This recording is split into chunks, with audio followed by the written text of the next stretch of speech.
Wait for the little, okay, there we go. Looks like we're recording. Okay, well, welcome everyone. Thanks for joining. We have great participation and lots to cover, so we'll launch right in to our agenda. And we thought it would be great to kick it off with a little overview of kind of the context of this meeting, how it came to be, the county's process. And I'm so happy that Crystal agreed to be here and provide that overview. So I'll hand it over to Crystal. Great. Well, also, folks, if you're not talking, please mute. Thank you and good morning. As she said, I'm Crystal Carey-Harrow. I'm the Deputy County Administrator for the Office of Recovery and Resiliency, and have been working with both county and community partners to support recovery in general, but fire recovery more specifically. And I want to start by saying thank you to Vern and Roberta for including me in this discussion today. It's really great to make connections and put some faces to names. I see a number of names that I've seen over the last couple of years with all the different fire events we've had. So good to see you on Zoom. So as Valerie said, I was asked to speak briefly about how this convening came about and offer a little context for the discussion today. So following the October 6th Board of Supervisors meeting, where the board discussed the PG&E settlement funds allocation, there were a whole lot of emails from the Resource Conservation Districts, Sonoma Ecology Center, and Sonoma Water regarding the board's decision to allocate $25 million for vegetation management. And of course, there were many questions about how, not just how the funds would be allocated, but to whom and what next steps would occur. So one of the emails that we received directly to the board and our county administrator from Fire Safe Sonoma included a suggestion to pull together and have a convening of the folks who are already working in this space to answer some of these questions and to sort of see if we can get everybody on the same page. So Ann Dubay from the Sonoma Water, who's with us today on the Zoom, reached out to me at the county administrator's office to get information and to give me a heads up on a possible meeting. So I had suggested that Sonoma Water prompt your organizations and other NGOs to provide some overview information regarding what is currently being done in vegetation management, including geographic locations, strategies and tools, and the amount of funds that are currently being spent.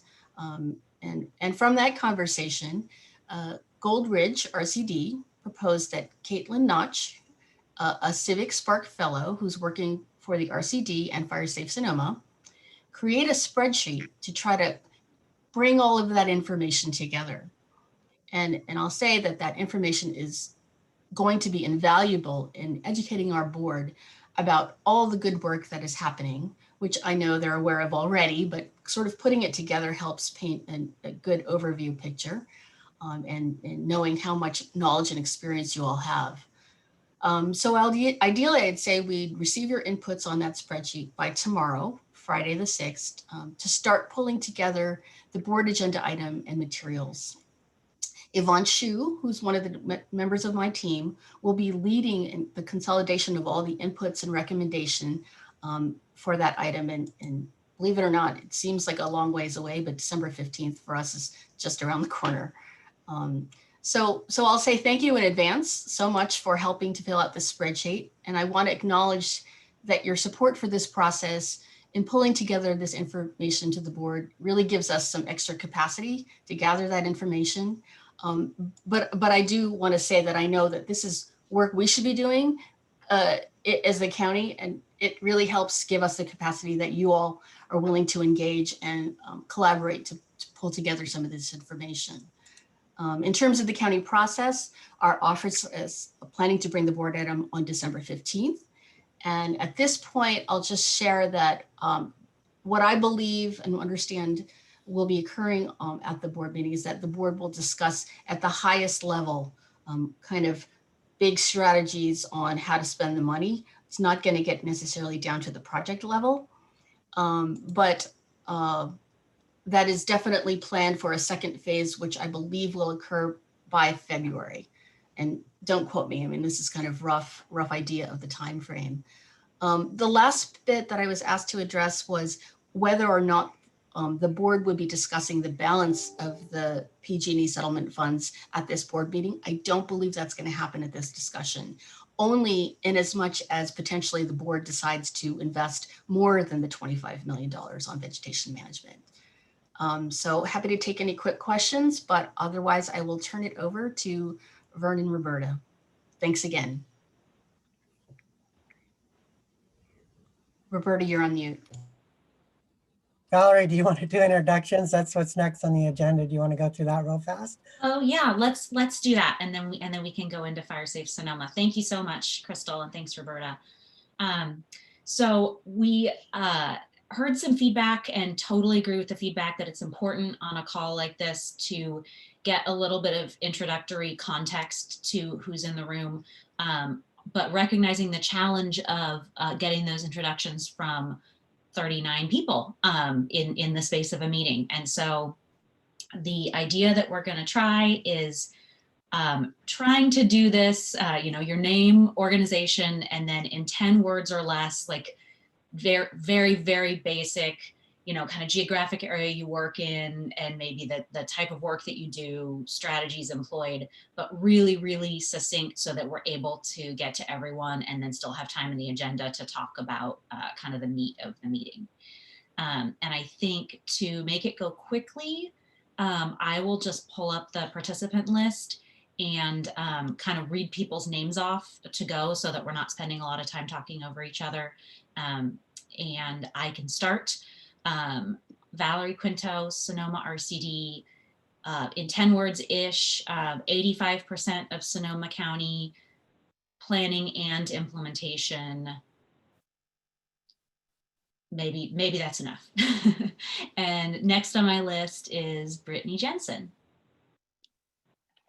Brittany Jensen, I'm the Executive Director of Goldridge RCD, and we're the we do planning and implementation and resource management in the lower west 15% of the county. Thanks. 370, this is a phone number, 707-322-8262. Hey, this is Brendan O'Neill. I'm the Senior Environmental Scientist for Sonoma Mendocino Coast District of State Parks, manage the 6 parks in Western Sonoma County, and we plan and implement projects and work cooperatively with neighbors and regional folks. Thank you. Tom Kay. Tom Knecht, CAL FIRE. I'm the pre-fire division chief for the Sonoma Lake Napa unit, planning and working with Chief Nichols on implementation of projects in the state responsibility areas of Sonoma County. Thank you. Andrew Soil.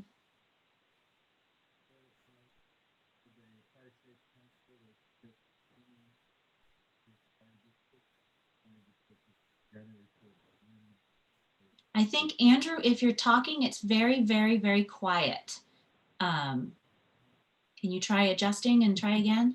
Let's try again. Is that any better? Oh, yes, that's better. Thank you. Okay, excellent. So Andrew Saul and a nascent fire safe council in the Gold Ridge Fire District. We're trying to take a regenerative approach to fire risk mitigation, along with restoring the water table and trying to improve the health of the soil and the vegetation. So it's exciting because we do have our first 95 acres. The homeowners are enthusiastic about this approach as a demonstration project that we hope we can expand. Thanks, Andrew. And my mispronunciation of your name just tells you where my brain is at when I said soil. Yes. Next up is Ben Nichols.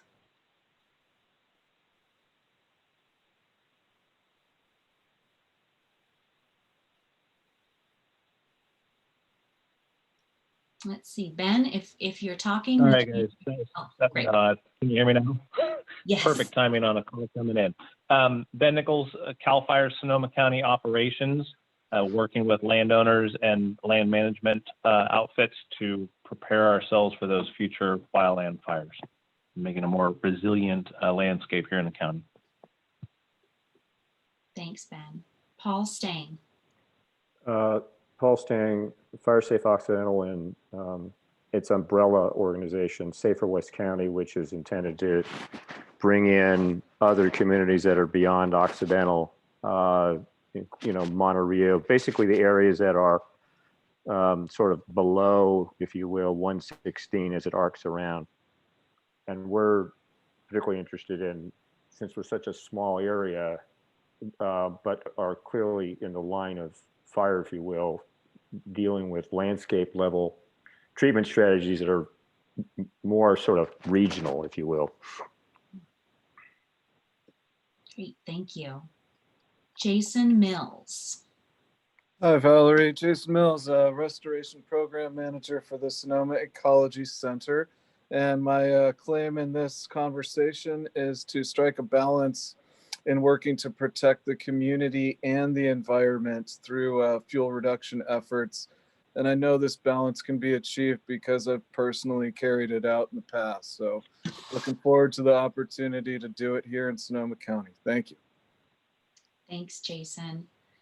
The names are moving around, but I'm hoping that I will still manage to get to everyone and not duplicate. Stephanie Larson. Hey, good morning, everyone. How's everybody doing? I'm Stephanie Larson. Oh, thumbs up, great. Stephanie Larson, I'm the Livestock and Range Management Advisor for the University of California Cooperative Extension, also the County Director, so Department Head for the County of Sonoma. We're working on it. We're talking about what we're working on. We're doing super brief, 10-word or less, though I'm not sure many of us have achieved that. Just kind of geographic area and generally what you're doing, planning, implementation. Okay. So real quick, I cover Sonoma and Marin counties. My staff we have forestry advisors, dairy advisors, tree advisors, do the same counties. We're looking at fire fuel reductions, vegetation management, and I've been pushing my grazing dating service match.graze so we can graze more areas. That was awesome. Great job, Stephanie, jumping in with the short intro. Adriana Stagnero. Hi everyone, I'm Adriana, project manager for the Goldridge RCD, and as Brittany said, we've been working in planning around fire safety and planning again in forest management plans. So happy to be here. Thanks. Thank you. Ann Dubé. Ann Dubé, Community and Government Affairs Manager for Sonoma Water. I'm going to just focus on one thing that we do in this area, which is the Sonoma County Youth Ecology Corps. We're a partner in that. It's countywide crews that do all kinds of vegetation management projects. Thank you. And another Ann from Sonoma Water, Ann Krelock. Thing one and thing two. Let's see, I'm Ann Krelock, Senior Environmental Specialist with Sonoma Water, and I'll focus on one of the things we're working on, working with partners, many of whom are on this call, on a variety of vegetation management and other projects to promote watershed health, source water protection, climate adaptation, and fire risk reduction, mostly under the program named Fire Safe or Fire Smart Lake Sonoma, but in other areas as well. Great, thank you. Benjamin Goldstein.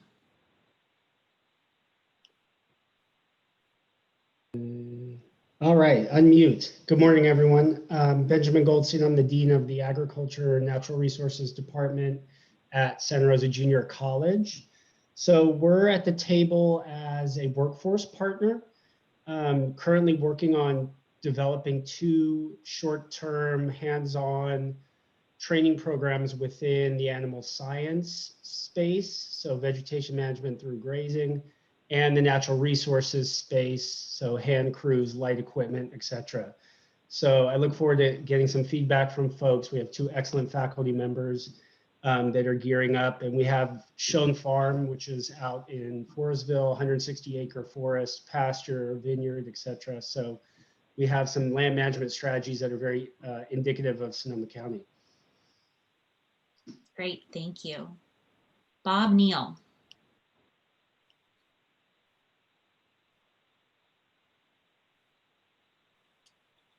Oops. Right there. I'm technically illiterate. It's good to see everyone. Bob Neale, Sonoma Land Trust. I'm the stewardship director. Sonoma Land Trust owns 19 preserves throughout the county and has 47 conservation easements. We believe that a healthy landscape is healthy communities and safe communities. And so, you know, over the past decade, we've been focusing more and more of our work on managing our lands to live with fire, and really looking at returning fire to its natural place on the landscape. And, been working with many of you and looking at how we can collectively work throughout the county to pool our resources in a way that we get more done more efficiently. Thank you. Kaylin Notch. I'm Kaylin Notch. I'm a Civic Spark AmeriCorps Fellow working in between Goldridge RCD and Fire Safe Sonoma with a focus on wildfire prevention outreach. And that's it. Nice to see you all. Thanks for listening to my email. Thank you. Caitlin Cornwall.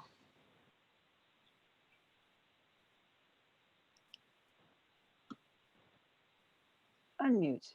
Hey everybody, Caitlin Cornwall, Sonoma Ecology Center. As briefly as possible, we do ecologically informed fuels management, defensible space, and wildland management. We do planning through implementation. We can go anywhere, and we're big on partnerships. Thank you. Che. Hello all, Che Kasul, the Center for Social and Environmental Stewardship, as of next week, circuit rider, paid vocational programming for at-risk youth, focus on getting their contractor's license to do fire fuel mitigation. Right now we do manual. Within the next year, we'll include grazing and prescribed fire. Thank you. And we already heard a great kind of overview from Crystal, but Crystal, I don't know if there's anything else that you want to share about ORR at this point. No, I think most of you have probably worked and engaged with someone on the team over these last couple of years. So, you know, on the opposite side, we're happy to, you know, support anything, you know, in the community that's needed for recovery. But for this discussion, I'll just let you kind of go ahead and hear from our group here today. Great. Thanks, Crystal. Clark Stevenson. Hey, I'm Clark Stevenson. I'm representing the Biomass Business Competition, which is a new, relatively young initiative that is an interagency and countywide collaboration. I'm hoping to reach out to more of you guys through this process and beyond. But my main question that I'm going to be focusing on is, what are we going to be doing with the wood with all this fuel treatment that is being proposed? And can we leverage market options for reaching the carbon goals for the state? Thanks. Thanks, Clark. That's an important piece of the puzzle. Drew Loganville. Everybody, I'm with the Natural Resource Conservation Service, part of the USDA. We're a big funder of a lot of fuel load reduction projects, as well as supporting with forest management plans and other types of conservation planning. Thanks, Drew. Ellie Inslee. Hey, I'm on the board of the Sonoma Ecology Center, and the only thing I'd add to what Caitlin and Jason said is, interestingly, we've been involved in biochar, and that can help with what to do with the wood. And we also have been doing prescribed fire and vegetation management. And defensible space is a big thing I'm involved with. Thank you. Gina Lopez Solorzano. Hi, I'm Gina Lopez Solorzano. I'm a project analyst for Taking Action for Living Systems, and we work on coordinating people and getting regional land management projects off the ground. Great, thanks. Hattie Brown. Hey all, Hattie Brown. I am the Natural Resource Manager for Sonoma County Regional Parks, working on veg management and beyond across our park system, but also really interested in regional partnerships to take our work beyond and the benefits of our work beyond just the boundaries of the parks. Thanks. Great. Thank you. And thanks, Brittany, for putting in the chat the little description of what we're doing. So if you join the call and are not sure exactly the instructions and I call on you, Brittany put it in the chat. James Williams. Good morning, James Williams, Sonoma County Fire Warden, Fire Marshal. My interest is in, in a broad terms, life safety, property conservation, and the environment. And so what we're doing today and the stakeholders on the line today all play key roles into creating a safer environment for residents that live in the county, as well as this beautiful landscape and environment that we live in. So happy to be here and listen to today's information. Thank you. Thank you. Janice Thompson. Good morning, I'm Janice Thompson, Transportation and Public Works. I'm the Deputy Director of Engineering and Maintenance, and we manage and maintain the 1,370 road miles countywide. Thank you. Wow, thank you. I have Jason Mills next on my list, but I think we already got Jason. And then I have Jason's iPhone, which I think is Jason Wells. It is me. Good morning, everybody. Jason Wells with Sonoma and Goldridge RCDs. I'm a registered professional forester. I can provide technical assistance, planning services, and project implementation oversight for forest landowners throughout the entirety of Sonoma County.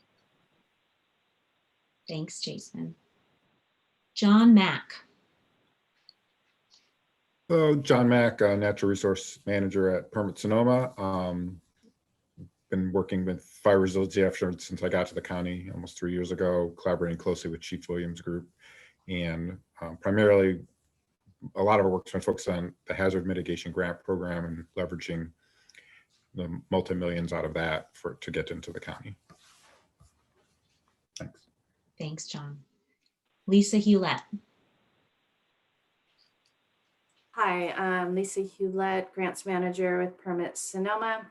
I'm working on the hazard mitigation grant program, which includes most of the unincorporated parts of the county. I'm working arm in arm with Carol Safford on implementing those grants and putting them to ground. And that includes defensible space, structural hardening, vegetation management, wildfire planning, and I'm leading the effort for the multi-jurisdiction hazard mitigation plan for the county, which includes both incorporated and unincorporated Sonoma County. Thanks, Lisa. Melanie Parker. Good morning, everyone. What a great group of partners and what an awesome opportunity we have to leverage our collective efforts. So I'm excited for this conversation.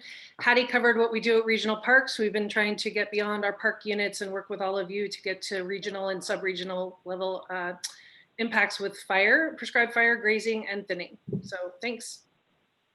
Thank you. Sasha Berleman. Hi, everyone. I'm Sasha Berleman, Director of the Fire Forward program at Audubon Canyon Ranch. We've been focusing on changing the way we live with fire through community organizing, capacity development, and implementation leadership for prescribed fire and fuels treatments. And we're launching a fire and fuels treatment leadership development fellowship next year. Awesome. Thank you. Sherry Emerson. Hi, I'm Sherry Emerson, Stewardship Manager for Sonoma County Ag and Open Space. Our organization was established by the voters of Sonoma County to permanently protect the landscapes of Sonoma County. So that is our jurisdiction. We do that work by developing and analyzing spatial data to assist in making strategic decisions. We acquire and steward conservation easements across the county, over about 119,000 so far. We also own and manage land where we put into practice some of the methodologies that you've all described to manage vegetation. And we make sure that we're monitoring those landscapes over time to create a feedback loop to the data and analysis piece. And really making sure that all of the lands that we've protected are available to all of you in partnership so that we can do regional collaborations, and other types of research projects. So glad to be here today. Thanks, Sherry. Tyler Pitts. Hi, everyone. Tyler Pitts. I'm the Deputy Director at Conservation Corps North Bay. We employ 5 crews of young adults across Sonoma County doing a variety of natural resources projects. Many of them are for fuel reduction purposes. I think that's it. 10 words. Thanks. Awesome. Thank you. Vern Losh. Vern Losh. I'll just keep it simple. Fire Safe Sonoma. Thank you. I'm glad everybody joined today. Thank you. Wendy Trowbridge. The Laguna Foundation, we don't actually own property for the most part, but we do vegetation management on a variety of public and private lands. Great. Thank you. Yvonne Shu. Hi, I'm Yvonne. I work in the Office of Recovery and Resiliency with Crystal, and I'm helping to gather information and listen to conversations such as this one to integrate into the December board item. Great. Thank you.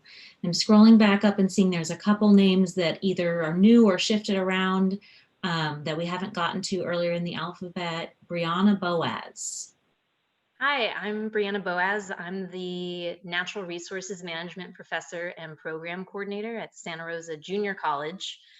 And we're in the process of developing and implementing a vegetation management and post-fire recovery program for our students. So workforce development is what we're all about at the JC. Awesome, thank you. And then after Brianna is Caroleon Safford.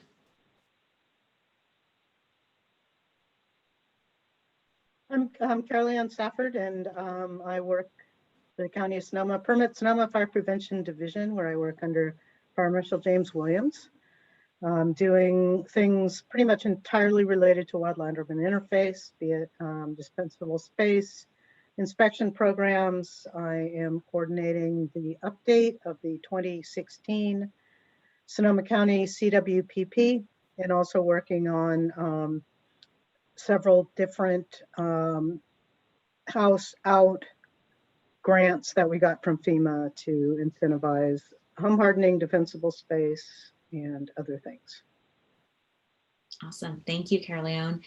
Did I get Dee Swanheiser on the first round? No, but here I am. I'm Dee Swanheiser, and I'm the co-founder of Taking Action for Living Systems. We are a professional collaboration that is working to establish an innovative, enterprise-based approach to reduce wildfire hazards, increase climate change resilience, and improve forest health in California's North Bay region. We strive to provide that triple line for results: ecology, economy, and community. Great, thank you, Dee. And did I get Susan Hayden? No, good morning, everyone. Susan Hayden, Sonoma Water. Good to see everyone. I'll talk a little bit about stream maintenance program. So we conduct regular veg management activities as part of the stream maintenance program, covering over 75 miles of flood channels with a focus on resilient landscapes and safe communities. Great, thank you. Scrolling through the list, it looks like we got to everyone. Is there any, if I missed anyone, please unmute and speak up. Oh, I have a question mark that maybe I didn't get to Roberta, but Roberta is our next agenda item. So that is perfect. We can transition now unless there's anybody else that I missed. Okay, great. Well, thank you. I am super impressed with how succinct everyone was and how relatively quickly we got through that, given the large group, and it's great to hear about what folks are up to. So the next item is Roberta McIntyre of Fire Safe Sonoma, and maybe some of her colleagues as well, are going to give us a little bit of context of fire protection efforts that go beyond veg management. I think most of the folks on this call are more focused on the veg management side, but there is a whole greater context of really important fire protection efforts. And Roberta provided some great links that Kaylin sent out in the email, and she'll also give us an overview now. So I'll just hand it over to Roberta.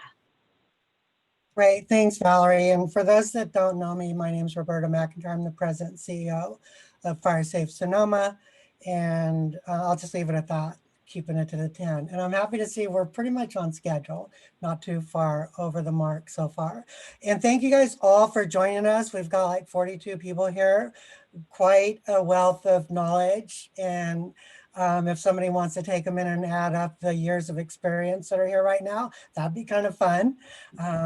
But regardless, I think, you know, I just want to clarify the purpose of this meeting. And Crystal sort of clarified it early on, and I totally agree with her in terms of the fundamental mission or priority of this first meeting is to kind of get a sense who's in this space and to start to, as a collective, come together and figure out what projects we want to put in front of the board. And I think, and Crystal, you might be able to correct me if I'm wrong, but my feeling is that the meeting with the Board of Soups coming up is really to give the decision makers, the board, at least a 35,000 foot level view of kind of what's out there, you know, not necessarily to specifically bring to them any projects yet. And so with that said, I think as we move forward, I would like to see us take an approach comparable to the approach we take when we're doing the priority setting, working on a community wildfire protection plan, a CWPP. So let's, you know, forget about all the steps in front of that for the purpose of this group, and just jump into, as we move forward, the priority setting piece of it, and identify mitigations once we identify the issues that we have within the county, identify the issues, come up with mitigations for those. Married to that, ideally, we should have, you know, the geography of the issue or problem. We need to know the timeline, how long it's going to take to resolve it. We need to know the lifespan of it, if it will have longevity or not. And then we need to at least come up with an idea of the costs associated with the mitigations proposed. I think that's ideally the next steps. And with that said, as we move forward, I think that it's important for us to look at work that's already been done. So I think if we take the approach of, okay, well, you know, let's look at work that's already done. It's kind of like you're applying for a grant.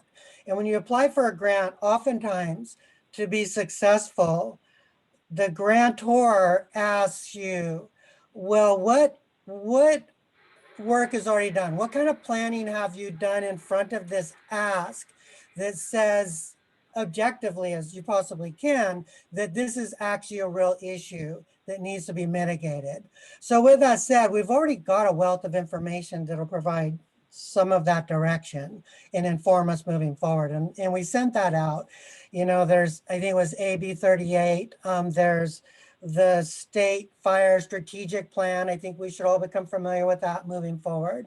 There's the county, there's several county plans, the county general plan. I think we should become familiar with in the issues identified there moving forward, particularly the public safety element. Then there's the local hazard mitigation plan that the county has that, you know, specifically calls out wildland fire issues within that, within the public safety element of that document. Then there's the county community wildfire protection plan. Now, those three, the plans that I just mentioned, they're under update right now, as mentioned earlier by somebody. And so the county CWPP is under update now. The local HAZMIT plan is under update right now at the county. And I think the general plan is as well. But regardless, we should all become familiar with what already exists in that area within the body of those documents. So when we move forward, we can take that information with us, and that's going to help us make good decisions as we identify projects and mitigations moving forward. There's also several local community wildfire protection plans in the information I think that was sent to you all.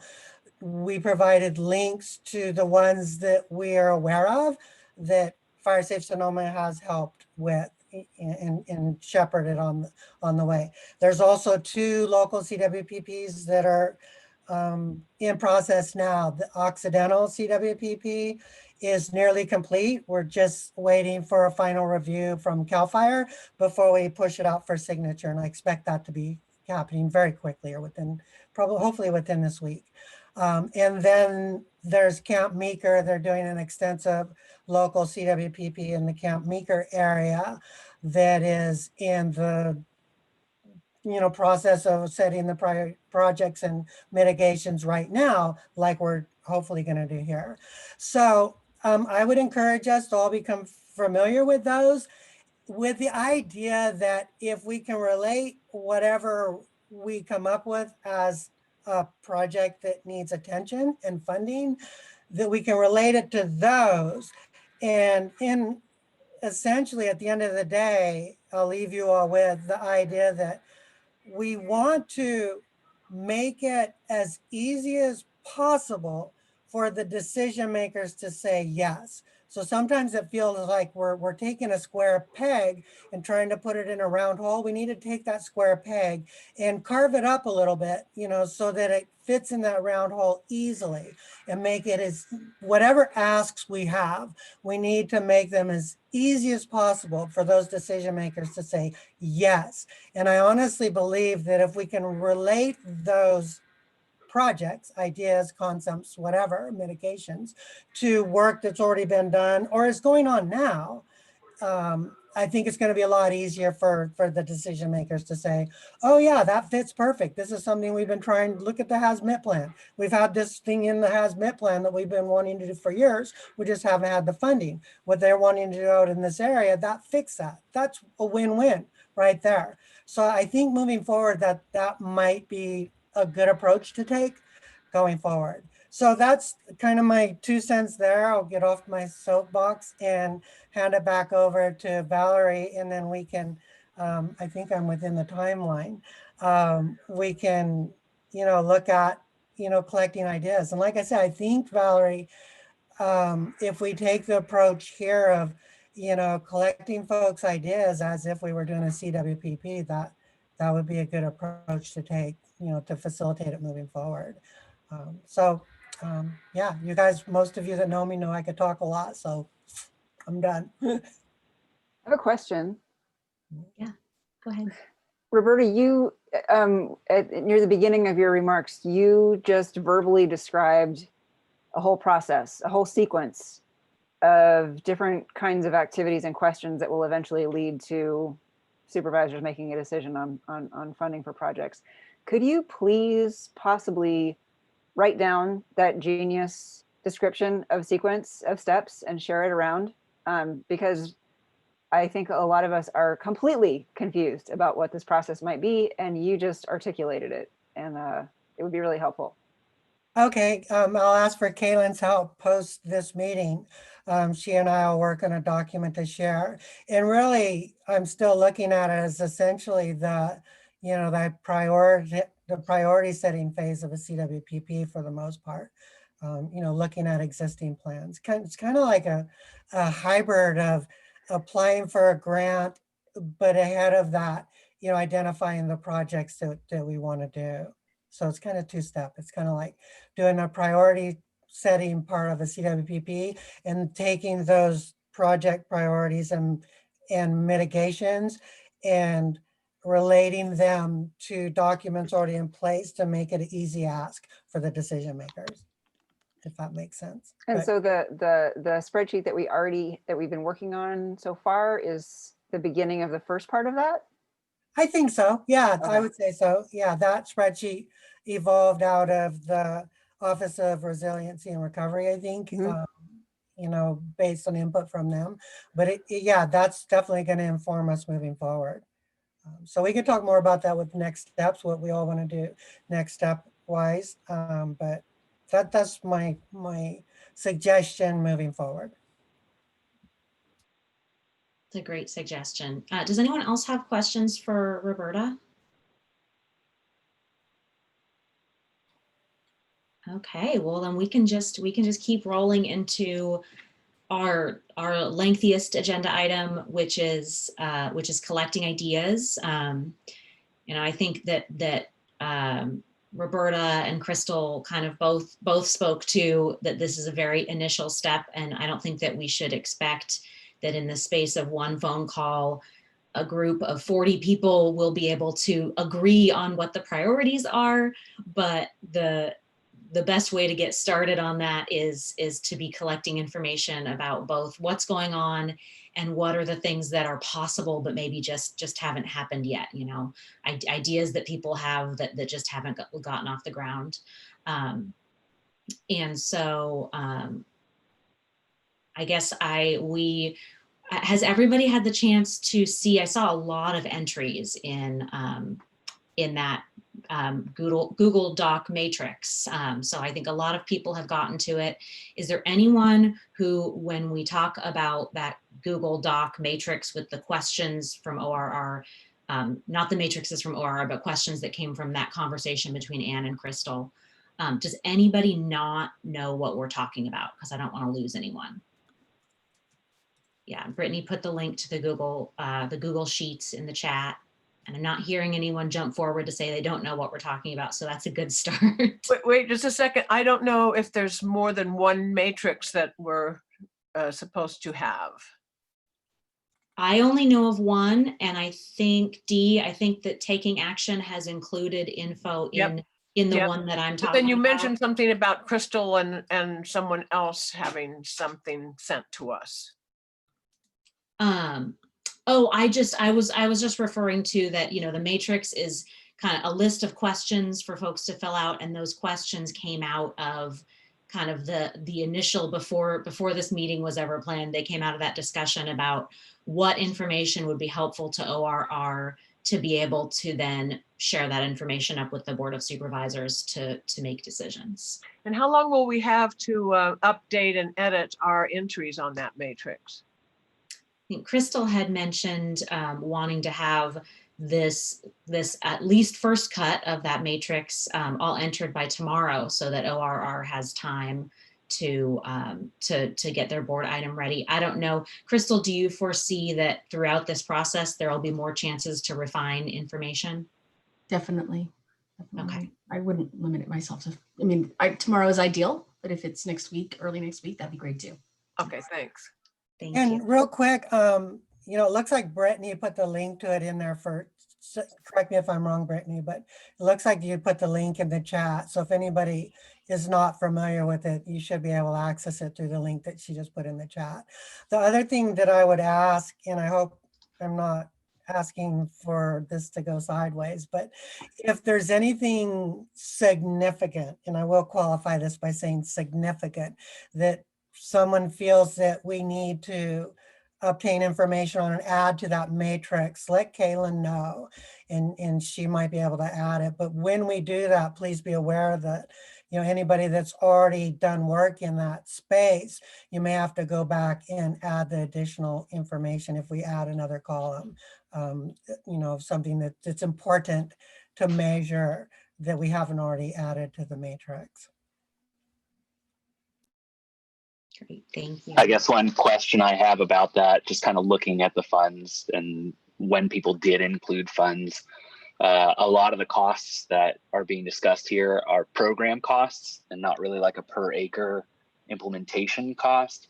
I'm just wondering, in terms of what the question of the supervisors, what are they actually trying to get at?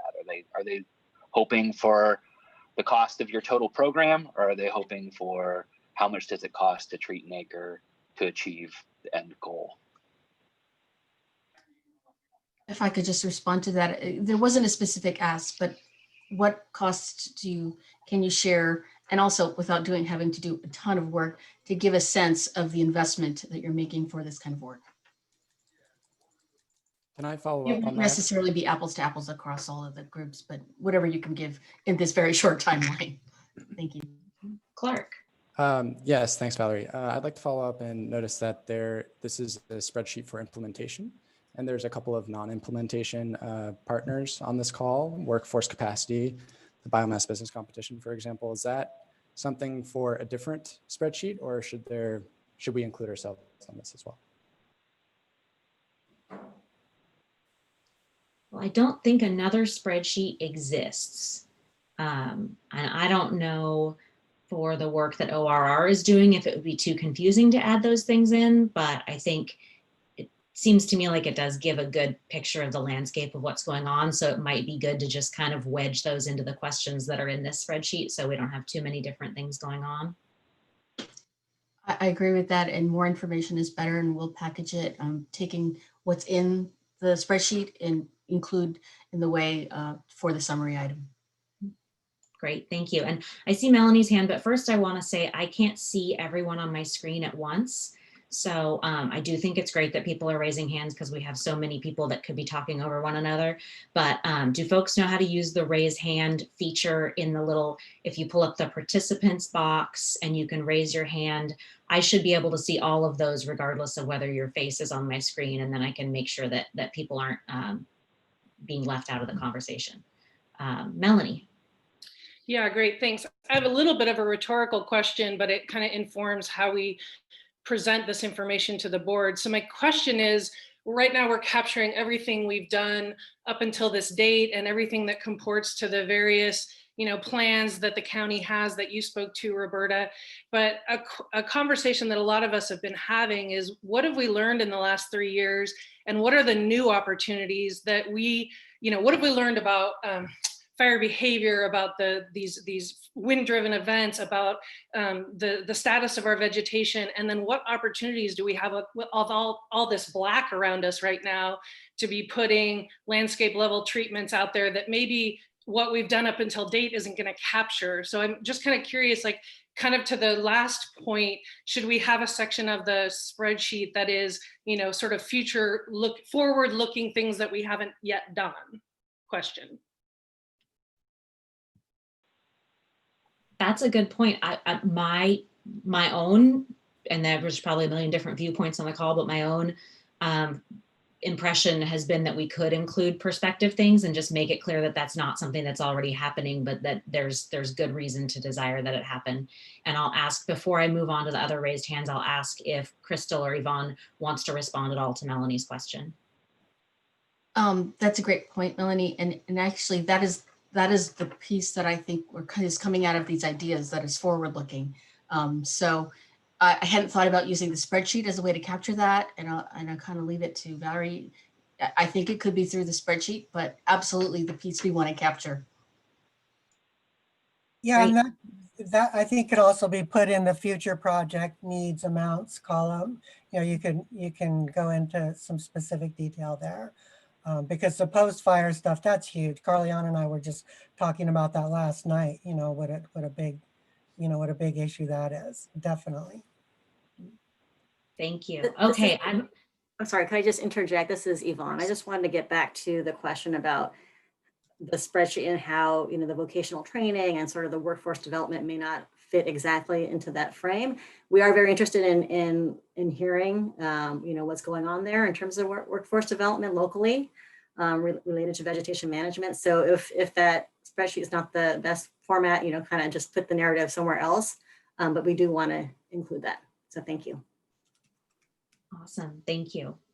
I'm going to go to the raised hands list, and I'm going to read off in order everyone I have, and then we'll go down that list. So far raised hands are Bob Neale, Che, Brittany, and Jason Mills.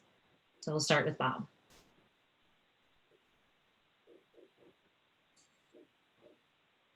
Bob, if you're talking, we can't. There we go. Yeah, sorry.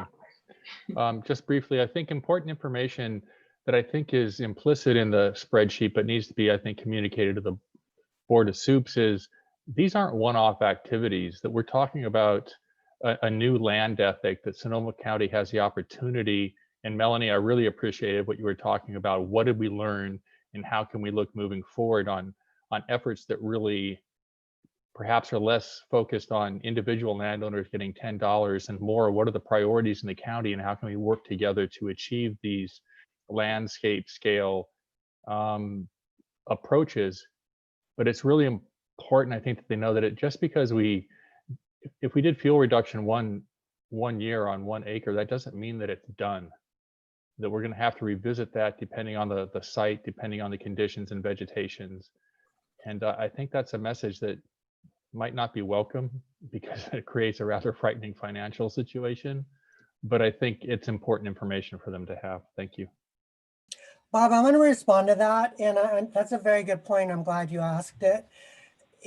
Because as we move forward, I want to remind folks that, well, suggest, not really remind, suggest that, we do have a finite amount of funds that we're looking at. And, I was talking about this with somebody else recently. It's, we could look at it as money in a bank or a savings account with a finite amount and keep drawing from that and drawing from it.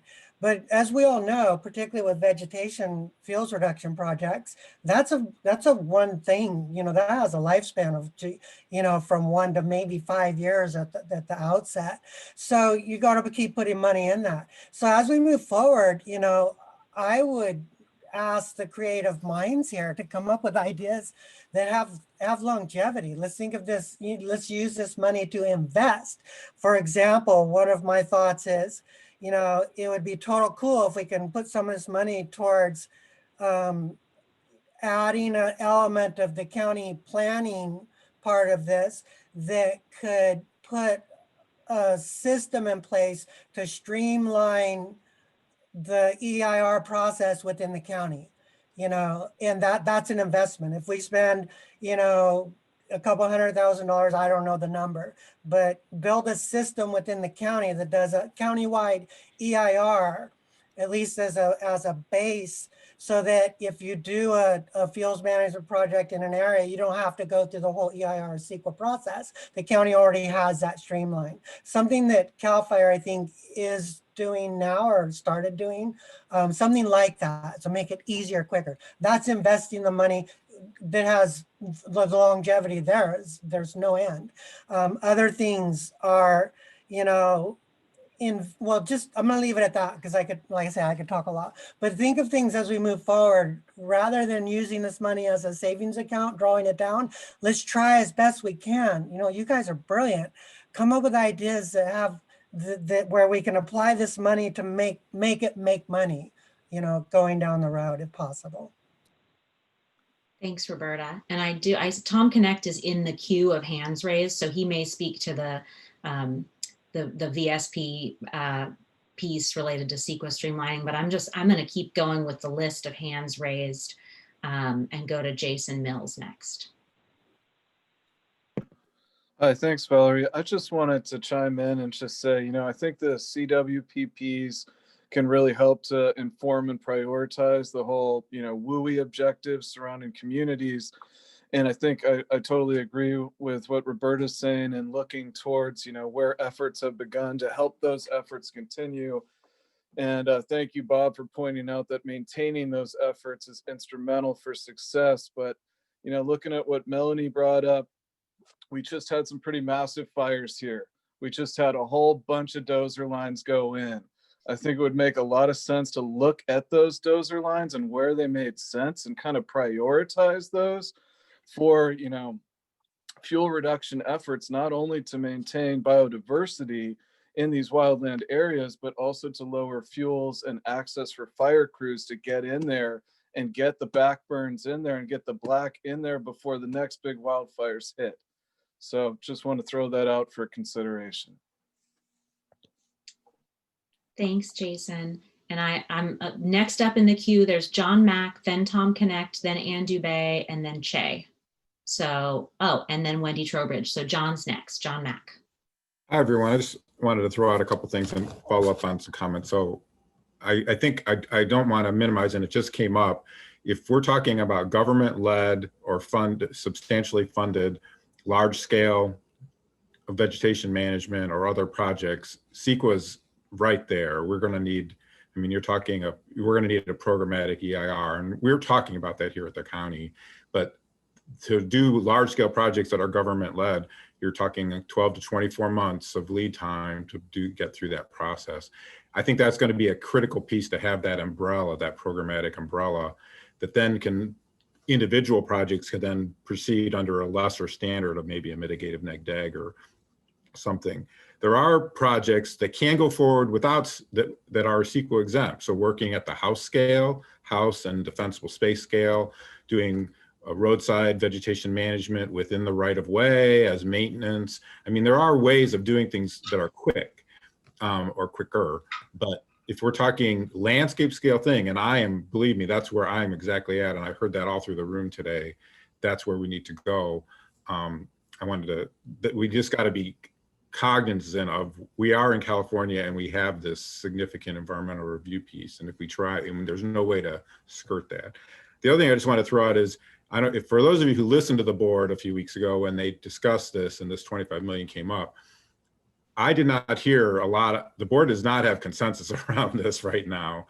They're figuring this out, and there was a lot of good things I heard, like we want generational change. We don't want to parcel this out amongst a lot of things all over the place. We want to focus.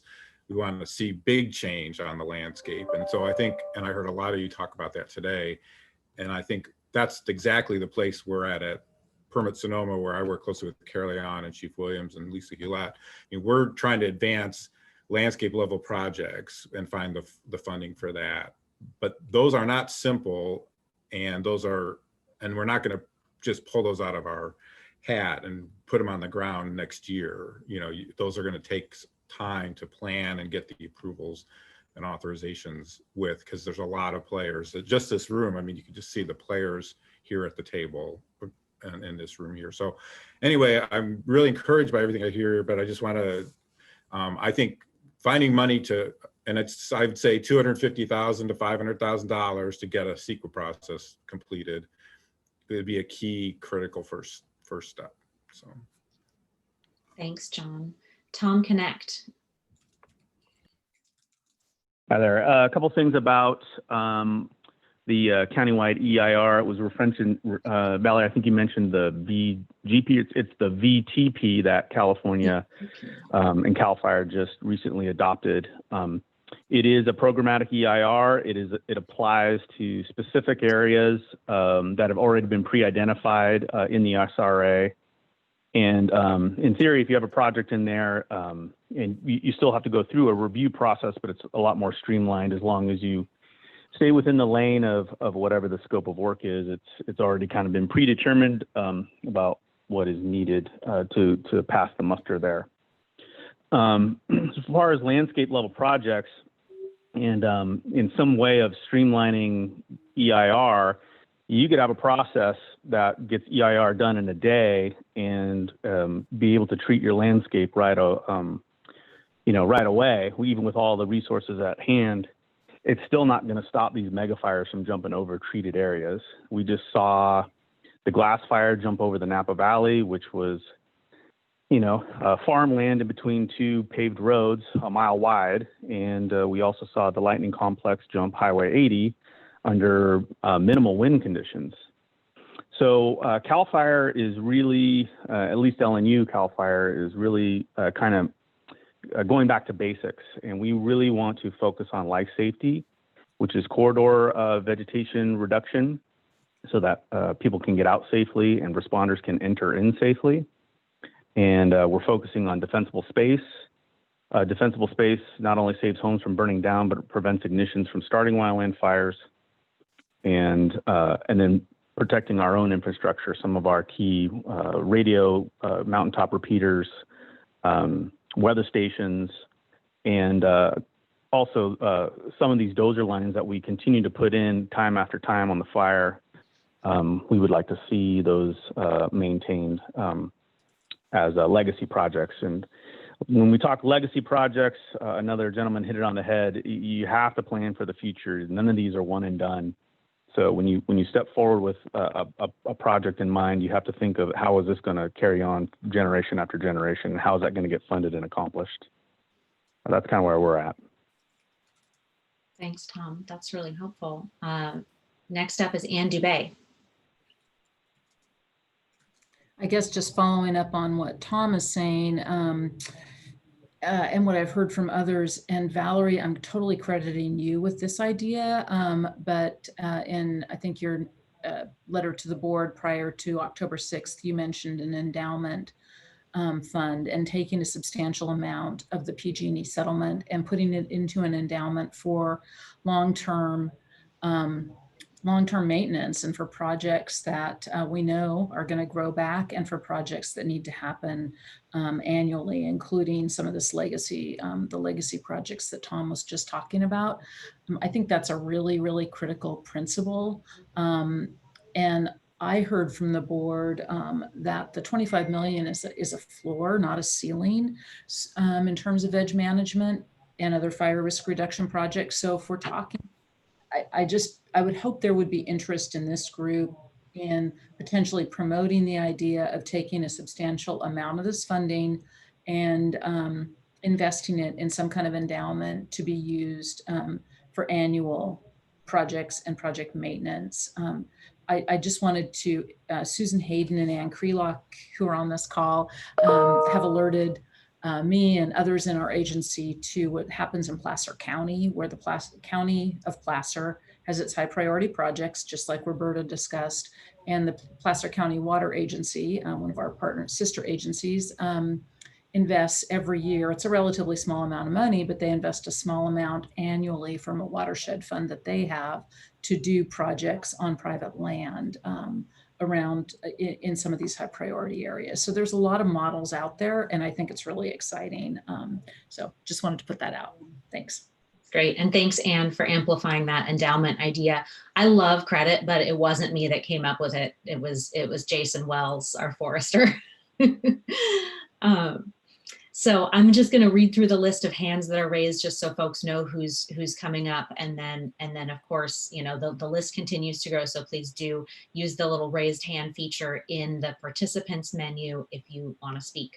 So up next is Che, and then we have Wendy Trowbridge, Ann Krelock, Caitlin Cornwall, and Gina Lopez. So Che, take it away. Yeah, I just wanted to address that idea of implementation versus workforce. I really don't see those as two pieces that are going to be against each other, as they're actually going to be working together. You know, we don't have one contractor in this county that just does fire fuel mitigation, and us at the center are actually turning jobs away because we don't have the ability or they're too small.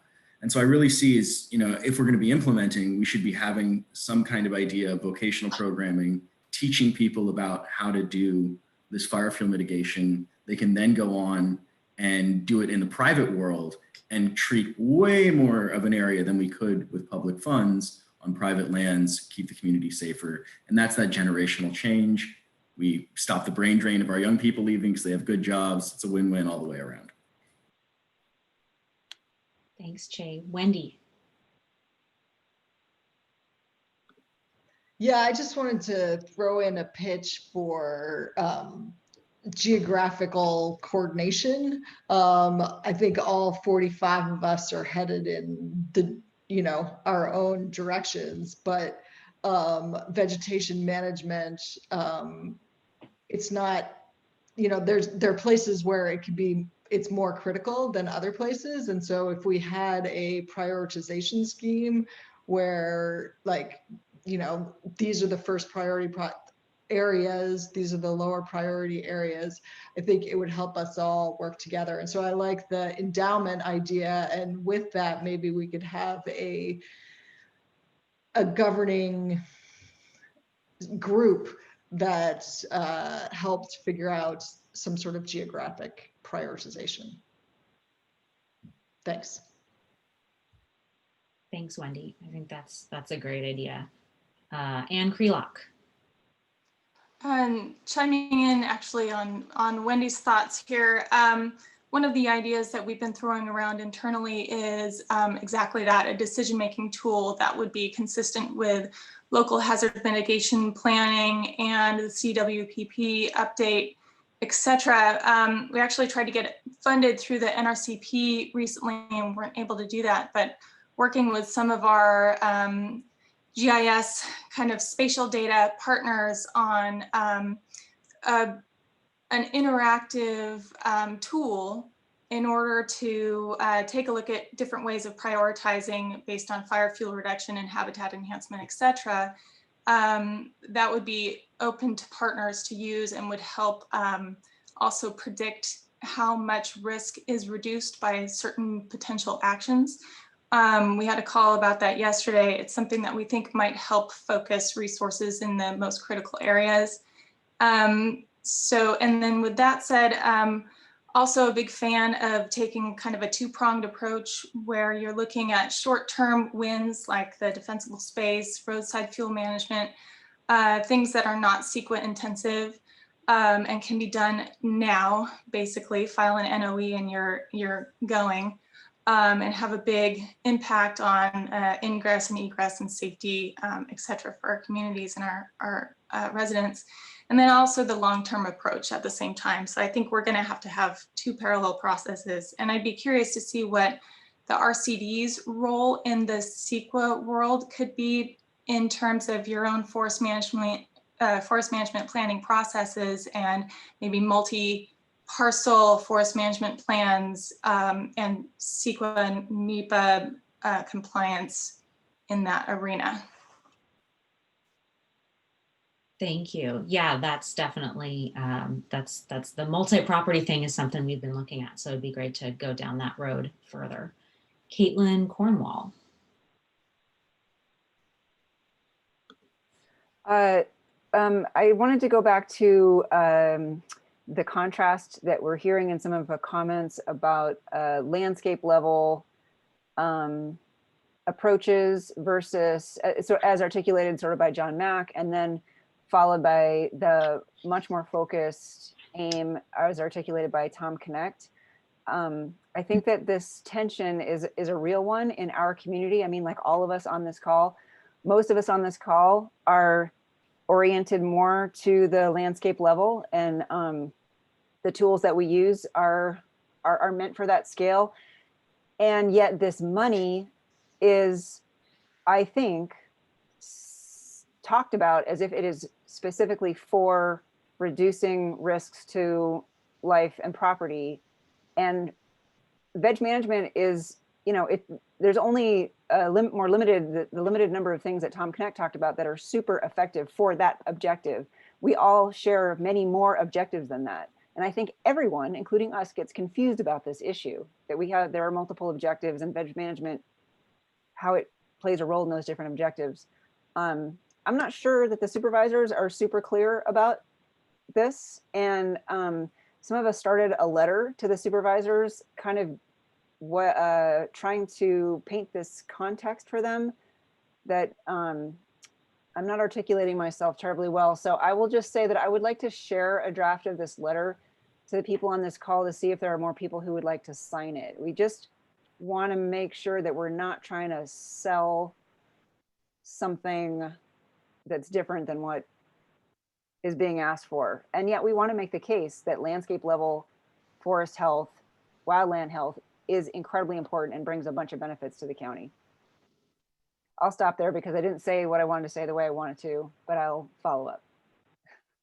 Looking forward to seeing that letter, Caitlin. Gina. Yeah, I was curious. It was mentioned previously about the PG&E funding and how we can't just rely on this source as like a bank account. We want to have some kind of sustainable funding in place. I'm just curious what people might have in terms of funding structures, sustainable funding structures that they have in place or are working towards, such as biomass, timber, carbon credit, anything like that. If that could be mentioned here or at some point, I'm really curious what's going on in the county with that. Thanks, Gina. So I think just to keep with making sure we get to everyone with has raised their hand, I would say please use the raised hand feature if you have a sustainable funding structure that you want to share info about. Next up, Andrew Soul.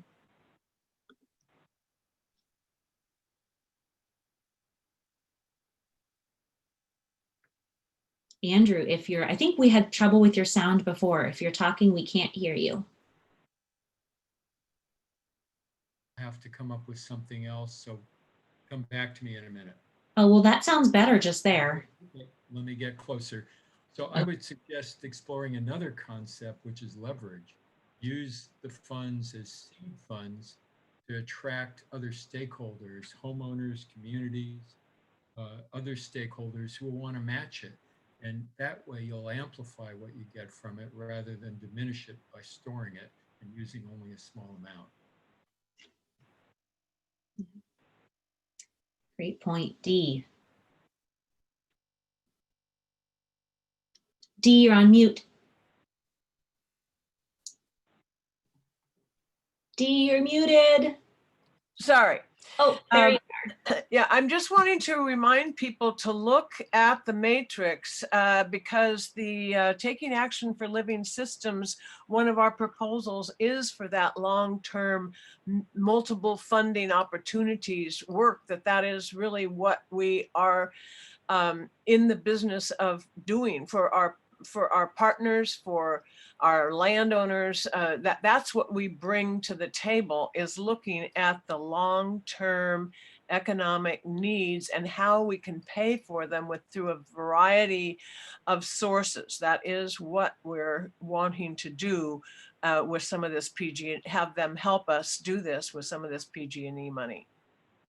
And not very many other groups are looking at that because they have other, we all have different things to bring to the table. That's what Taking Action for Living Systems bring. Thanks, Dee. Last hand raised currently is Jason Wells. I just wanted to tag on again. If I signed on for one reason today, it was just to advocate that we don't touch the money and we put it in an endowment and we work off of interest that comes off of that endowment, not only because it has that maintenance component that other people have already talked about in terms of vegetation grows back, but also just that our objectives and our opportunities will shift. And I totally agree that this money could be used as a seed for other grants and other opportunities as they come up, or even possibly utilizing it in a program similar to what we're trying to accomplish right now with the North Bay Forest Improvement Program, which is an incentives-based program partnering with individual landowners who then are providing private funds, matching with government dollars to be able to expand the influence of that money. But the other thing I wanted to say just about how opportunities shift, I mean, we know that as these fires are happening, there's going to be a shift in priorities. And so if we just kind of look at everything as a snapshot of today, it might not necessarily be what the priorities are tomorrow. All of this is new. And the levels of funding that's going right now to vegetation management or forestry is unprecedented. This has not ever happened before. There's never been this much money spent. So to just realize that we want to have that flexibility to be able to move towards future opportunities. Who knows what's going to happen? There was AB 38, but maybe there's some other future program that the state's going to put out for helping people do defensible space or home hardening. And we'll be able to take those funds that we have as seed money and put that into something that maybe that becomes a program that we have no idea about today, but could be amazing. And the other thing also is just that I think that in terms of prioritizing and ranking, we've already started that with this list that we have in front of us. Those priorities are going to change. And we, the people at this group right now, are a great starting to an ad hoc committee of people who could be talking about how do we want to spend these funds going down the future and creating priorities lists and changing them as funding opportunities come up or go away. That's all I have to say. Thanks, Jason. We have a couple more raised hands now. Ellie Inslee, followed by Roberta. Yeah, I am wondering to what extent the update to the CWPP can help in prioritizing these funds and deciding how to do veg management, or to what extent the defensible space versus veg management, if there even is a real tension between the two of those. To what extent will the updated CWPP be used, and how quickly can we get it done so it could be useful? Thanks, and that, I guess, it would be for Roberta or Carol Leone or Lisa. Yeah, I'll just Roberta's hand is raised next, so I'll say Roberta or Carol, and then if it's Carol, then Roberta after. Well, speaking for the countywide CWPP, that is the whole point of the CWPP, is to help us prioritize. We're doing a really robust GIS analysis that's going to kind of rejigger a little bit how we look at where the hazards are, where they're the worst, including all kinds of data like wind patterns and past history. And so our hazard risk analysis is going to be really good that comes out of this. And that's a really great starting place for figuring out where we need to concentrate our staff. Then the project prioritization is a collaborative process involving everybody who wants to do projects where and looking at how they can get run out. And it should guide collaboratively. This is not somebody taking this over and running it, but it's a collaborative process that should guide how we're doing things in the future. And there are clearly different goals in mind. You have large landscape and urban or house out strategies, which are both important, are both going to have to be considered in a different way. And that will all come through the process. Our GIS team is currently working on the hazard and risk analysis, and the collaborative meeting process should start really soon. Great, thank you. So Roberta's up next. And then I just want to say we only have 10 more minutes, and we have Ben Nichols, Hattie Brown, and Tom Knecht, and that'll probably be all we have time for before we quickly talk about next steps. So take it away, Roberta. You're muted. I was pushing the space bar, but it wasn't working. I wasn't on the screen. Anyway, so I just want to highlight something that is apparent to me, and I think it's probably apparent to most of us here, is that I feel like there's two fundamental biases within the body of this group. And, you know, Tom spoke to it earlier, and I think somebody else spoke to it earlier with regard to, you know, CAL FIRE's priorities. And FireSafe Sonoma's priorities mirror those of the fire service. And that's, you know, provide for public safety, number one. Second, provide for property conservation. Is third is, you know, protect the resources, you know, i.e. natural resources. That's exactly CAL FIRE's, you know, mission and priorities. And I think that Chief Williams alluded to that earlier as well. So FireSafe Sonoma is, in full disclosure, coming into this group with that fundamental bias. And Caitlin Cornwell mentioned earlier that, you know, or at least alluded to, that a lot of people here probably have a bias towards forest conservation or that philosophy.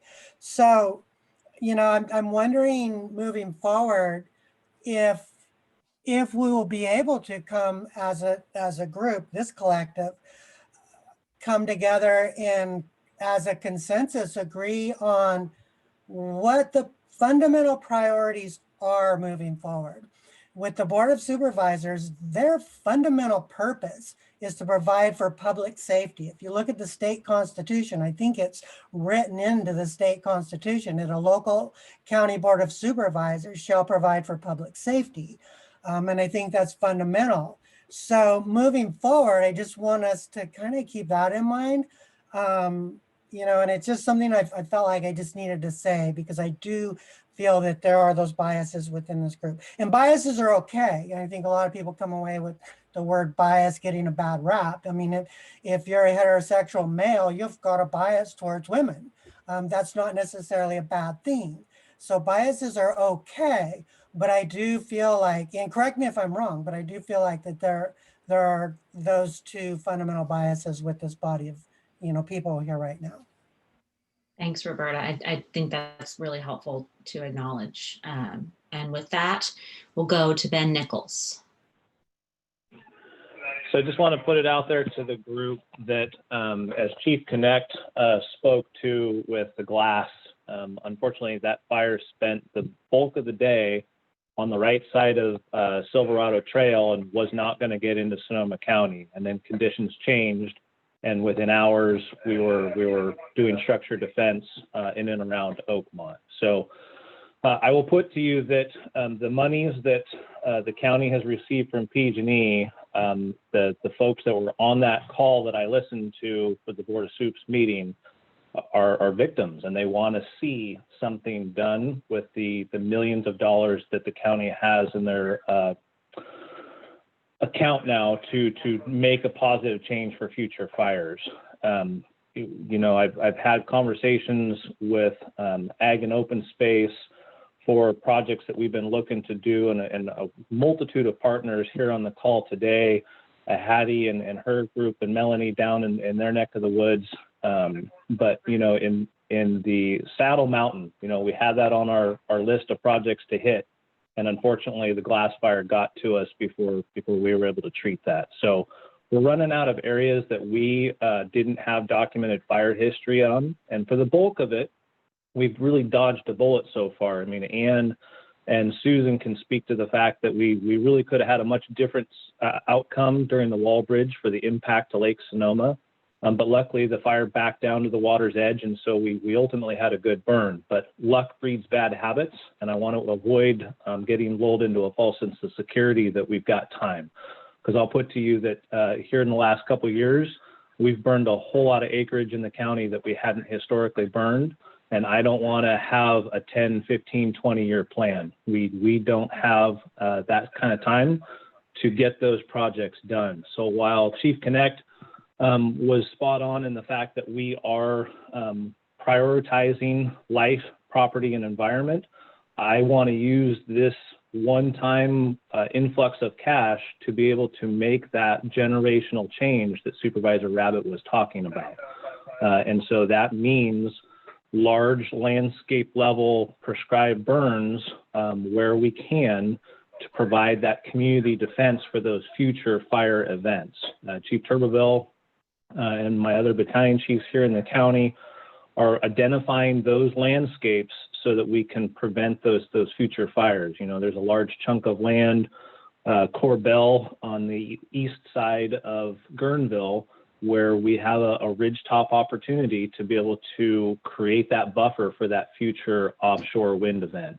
One of the other things that is a generational sort of switch and or getting back to our basics, as Chief Knecht indicated, was historically CDF put in a lot of fire roads and maintained fire roads and fire breaks, and we've gotten away from those. And so while that's not for this pot of money, the PG&E monies, Matt Green had an excellent idea similar to the countywide EIR, but perhaps a watershed EIR that allowed for specific treatments within the select watersheds, because obviously the environmental impact report for the coast redwoods out on the coast is going to be a different setup perhaps than we have up in the Mayacamas on the east side of the valley. So that's one of those things that was put out there earlier by,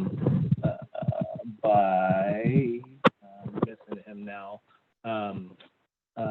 that we need to spend dollars on the front side to streamline those future projects, because if government is involved, then we have to address the California Environmental Qualities Act. So my push to the group, the reason why I figured it was important to speak up is that I'm very concerned about if the group proposes to the Board of Soups that we put away that money, they're going to get public pressure that they're going to do something with their timeline versus the group's timeline. So while it's a good idea for long range funding mechanisms, I really believe that we need to get some significant projects here done in the next 5 years, less than 5 years. I mean, we are way behind the power curve, and we need to start chunking those out. Thank you. Thank you, Ben. We're at 12:28. We have one more raised hand, but I want to make sure we wrap on time. So Hattie, maybe you can put your comment in the chat to make sure it gets gets documented that way. There's been some really great stuff going on in that chat, and I'm hoping not to put too much on Kaylin's shoulders, but I'm hoping that she can also memorialize some of those salient points in our notes from the chat in case people didn't have the chance to read through it as they were participating in the conversation. So next steps that I'm aware of are anything that you didn't get into that Google Sheets matrix. Try to do so by tomorrow, Friday. That sounds like also early next week is okay, but tomorrow is better.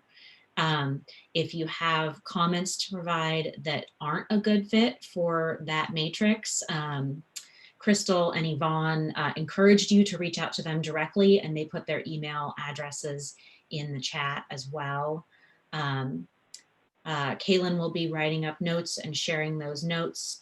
Those are the primary official next steps I can think of. Is there anything, or I guess particularly from ORR, that you need from us or from anyone else that was a kind of concrete immediate next step that we need to document? No, I just want to say that I really appreciate your time. I'm looking forward to getting that Google spreadsheet and getting even input in other ways as well, email, conversation. So thanks again for convening this group. It's been really some great ideas coming out of here. Great, thank you. And I'm so impressed with how over 40 people managed to stay on track and have great conversations. And so I really appreciate all of you, and thanks for making it easy for me as a facilitator. I didn't have to mute anyone, so that was great. Okay. Thank you, Valerie. Thank you, Valerie. Thanks, everyone. Have a good afternoon. Thank you.